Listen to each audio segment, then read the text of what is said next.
मृत्युंजय कुमार की रिपोर्ट। तो देखिए, होली का मौका है और इस मौके पर शराब तस्कर जो हैं वो नायाब तरीकों के जरिए कोशिश ये कर रहे हैं कि ज्यादा से ज्यादा तादाद में शराब की खपत की जा सके और आमदनी कमाई जा सके। लेकिन देखिए, शराबबंदी है बिहार में और इस शराबबंदी को लेकर सरकार की सख्ती का प्रशासन पर भी असर नजर आ रहा है। प्रशासन इसे लेकर बेहद सख्ती बरत रही है और हरकत की तस्वीरें आप देख सकते हैं सख्ती की, जिसमें सोन नदी के किनारे शराब के अड्डे की जानकारी जैसे ही मिली, मद्य निषेध विभाग की तरफ से कार्रवाई की गई। बेटा थाना के मुदही में सोन नदी के किनारे कार्रवाई की तस्वीरें आपके टीवी स्क्रीन पर हैं, जहां पर जमीन के अंदर गड्ढा बनाकर ड्रम में शराब को छिपा कर रखा गया था। नायाब तरीकों में एक ये भी तरीका जिसे कार्रवाई से बचा जा सके और मौका मिलते ही इसे खपाया जा सके, लेकिन इसकी जानकारी मिली और जानकारी मिलने के बाद कार्रवाई की गई है। तस्वीरें आपके सामने, जिसमें माफिया शराब को किस तरीके से और कैसे कैसे हथकंडे अपनाकर छुपाने की जुगत में है, लेकिन अब प्रशासन हरकत में और कार्रवाई की लगातार तस्वीरें सामने आती हुई।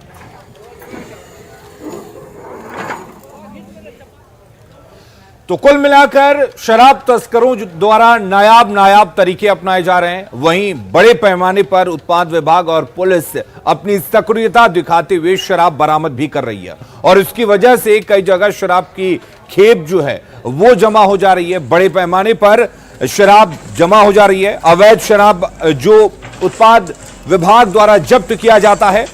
दानापुर के बेटा थाना परिसर में सैकड़ों लीटर जब्त शराब को थानाध्यक्ष अवधेश कुमार झा और अंचलाधिकारी विजय सिन्हा के नेतृत्व में नष्ट किया गया।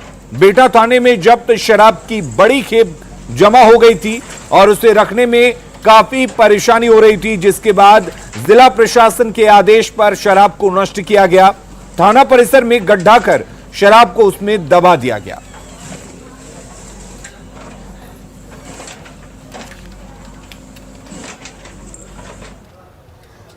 और अगली खबर दानापुर से, जहां के पालीगंज के दुल्हिन बाजार की तस्वीरें हम आपको दिखाने जा रहे हैं। और देखिए, ये तस्वीर इसलिए खास हो जाती है क्योंकि यहां पर हो हंगामा बरपा और हंगामा बरपने की वजह ये रही कि एक शख्स हादसे का शिकार होता है। डायवर्जन के लिए गड्ढा खोदा गया था और इस गड्ढे में गिरने की वजह से एक 22 साल के युवक की जान चली गई, जिसके बाद लोगों ने जबरदस्त हंगामा किया। आक्रोश को जाहिर करते हुए सड़क पर जाम लगा दिया गया। सिंघाड़ा चौक की तस्वीरें आपके सामने हैं, जहां पर सड़क पर हंगामा किया जा रहा था। हंगामे की वजह से सड़क के दोनों ही तरफ वाहनों की लंबी कतारें लग गईं। मृतक के पिता के बयान के आधार पर फिलहाल मामले को दर्ज कर लिया गया है। लगाया गया है कुछ ना, तो डाइवर्सन का यहाँ पे कहीं भी बोर्ड नहीं है, कहीं पर नहीं दिया गया है और इसी की वजह से वो पता नहीं लगा, वो बेचारा डायरेक्ट आकर इसमें गिर गया है। सारा जो गलती है ठेकेदार की वजह से हुआ है। पटना और आसपास के इलाकों में ट्रैफिक जाम बिल्कुल एक आम समस्या हो गई है। अक्सर इस तरह की तस्वीरें देखने को मिलती हैं कि पटना और आसपास के इलाकों में कई जगह लंबा जाम लगा हुआ है। दानापुर के बेटा में इस वक्त एक लंबा जाम लगा हुआ है। आप अंदाजा लगा सकते हैं 10 किलोमीटर लंबा यह जाम है। सड़क की एक ओर ट्रक की लंबी कतार लगी हुई है तो दूसरी ओर कुछ बाइक किसी तरह चल पा रही हैं। बेटा पुल से लेकर मनेर तक जहां भी आप चले जाइए, हर तरफ ट्रकों की लंबी लाइन लगी हुई है। इस जाम में स्कूली बच्चे भी फंस जाते हैं, जिन्हें स्कूल पहुंचने में काफी मशक्कत करनी पड़ती है। ट्रक ड्राइवरों का कहना है कि अवैध वसूली के लिए गाड़ियों को रोका जाता है, जिससे जाम लग जाता है। वहीं अवैध बालू ट्रकों की वजह से भी जाम लग रहा है।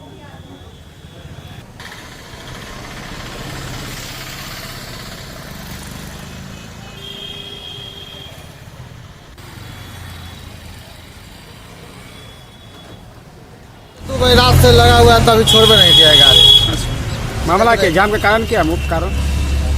जाम के कारण है कि देखिए उसमें क्लियर है, भट्ठा तक है रास्ता क्लियर है, छोड़ देता तो बाजार में जाम नहीं रहता। क्या पैसा की डिमांड करता है पुलिस? हाँ, करता नहीं है। क्या कितना डिमांड करता पैसा? 100 रुपये लेता है, 150। दिन में तो कुछ कम बात करता है सर, रात में तो 5 जगह रुपये लेता है। तो 10 किलोमीटर का लंबा महाजाम इस वक्त लगा हुआ है। अमरजीत हमारे साथ जुड़े हुए इस खबर पर ज्यादा जानकारी के लिए। अमरजीत, आखिर क्या वजह है कि इतना लंबा जाम लगा हुआ है? और जिस तरह से हम ट्रक ड्राइवरों की माने, उनके आरोपों की माने, तो ये बात साफ है कि अवैध वसूली के लिए इस तरह का जाम लगता है। और क्या ये जाम पटना प्रशासन को, दानापुर ट्रैफिक पुलिस को नजर नहीं आता? कि ये लंबा जाम आज का नहीं है, लगातार लगता रहा है। और ये जाम जो है वसूली की वजह से तो लगता ही है, साथ ही जो है जब जाम लग जाता है यहाँ पर तो लंबी कतारें लगनी शुरू हो जाती है। और ये लंबी कतारें 10 किलोमीटर की आज की है, लेकिन ये लंबी कतारें लगभग 50 किलोमीटर तक की भी हो जाती है। अगर रेडियस की बात की जाए तो 50 किलोमीटर तक की लंबी जाम लग जाती है। अगर बिहटा जो पुल है वो पार करने में ट्रकों को लाइन लगता है। और इधर से मनेर तक ले, जहां बिहटा से मनेर तक बात करें तो मनेर तक का जाम लगता है। और उसके बाद जो है पालीगंज के रास्ते में भी जो है जाम लगता है वो। लेकिन सवाल ये भी है अमरजीत, अभी हमने बातचीत की है ट्रैफिक एसपी से, तो एसपी साहब कह रहे हैं कि कहीं जाम नहीं लगा हुआ है। तो क्या ये तस्वीरें झूठी हैं या इसे एसपी साहब इस 10 किलोमीटर ट्रकों की लंबी कतार को जाम मानते ही नहीं है? यही कहा जा सकता है कि 10 किलोमीटर के जाम को ये जाम नहीं मानते हैं। लेकिन जिस तरह से ड्राइवर से हमारी बात हुई और वो उन्होंने कहा कि इसी में जो है हम लोग ट्रक में ही खाना बनाते हैं और इंतजार करते हैं गाड़ियों को जो है खुलने की, लंबा समय लग जाता है। यहाँ तक कि जो है 1 दिन 2 दिन तक ले भी लग जाता है। और ये जाम जो है आज का नहीं है, रोज का है।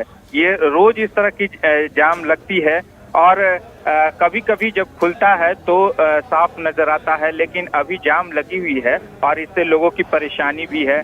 और लंबा समय जो है इन लोगों को एक्सटेंड करना पड़ता है ट्रकों को, जो जाना हो, लंबी दूरी के लिए जाना हो, ये यहीं पे जो है लंबा समय तक 6-7 घंटे, 8 घंटे, 10 चलिए, बहुत बहुत शुक्रिया अमरजीत। तो 10 किलोमीटर का लंबा महाजाम लगा हुआ है। तस्वीरों में हम दिखा रहे हैं किस तरह से यहां पर ट्रकों की लंबी कतार लगी हुई है, लेकिन ट्रैफिक एसपी को यह नजर नहीं आता। उनका साफ मानना है कि कहीं जाम लगा ही नहीं है। शायद ये जाम उनके लिए जाम नहीं है, वो समझ रहे हैं कि जब तक 50 किलोमीटर के रेडियस में जाम नहीं लग जाता, इसे जाम नहीं माना जाएगा।